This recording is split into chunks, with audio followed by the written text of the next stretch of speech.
God is saying at the very end of the Old Testament, I do not change. Therefore I have not destroyed the children of Israel, the sons of Jacob, but it's connoting. I do not change. I made a covenant with the children of Israel, and I will not change it. That's the reason I have not destroyed you. And it's very beautiful. As a Muslim now, I see the beauty in that statement, because it's referred to again and again in the Quran, beginning with the 2nd chapter, where God says, remember the covenant that I took with you, talking to the children of Israel.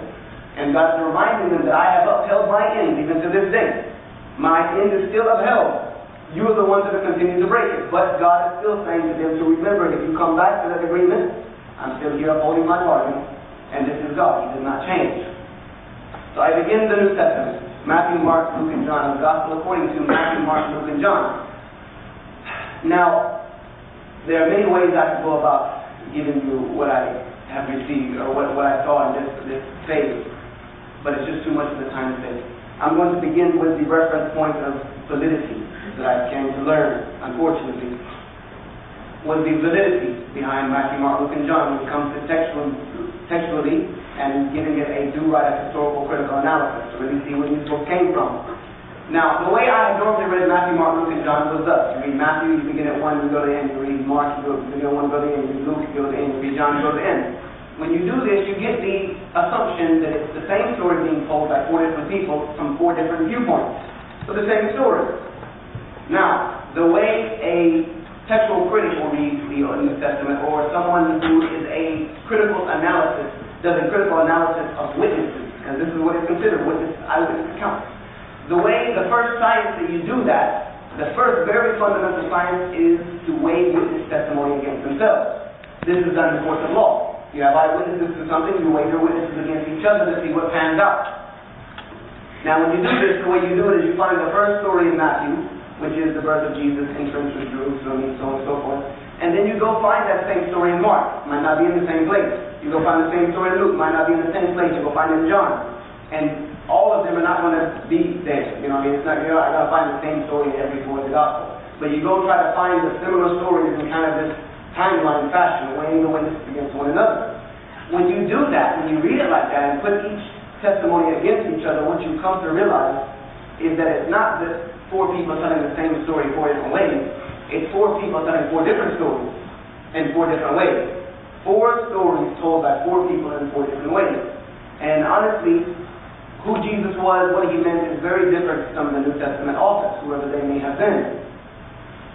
And we do know from studying the documents of the church fathers, such as Josephus and Erroneous and so on and so forth, that a lot of these are not eyewitness accounts. They are first-hand or second-hand accounts, sometimes third-hand accounts. Because it is told to us through some of the church fathers, Josephus being one of these, that there was a document that existed before Mark, which Mark is the oldest existing of the 4 Gospels we have, called the Q document.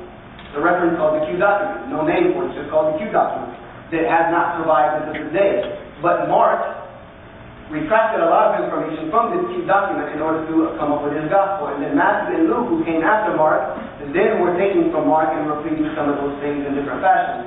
And then John is a completely separate gospel on its own. The information is a bit more unknown.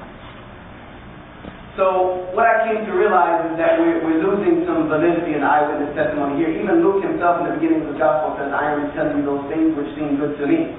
I am relating you to those things. He did not say which I have seen with my own eyes, but that would seem good to me. Whomever the author of Luke was.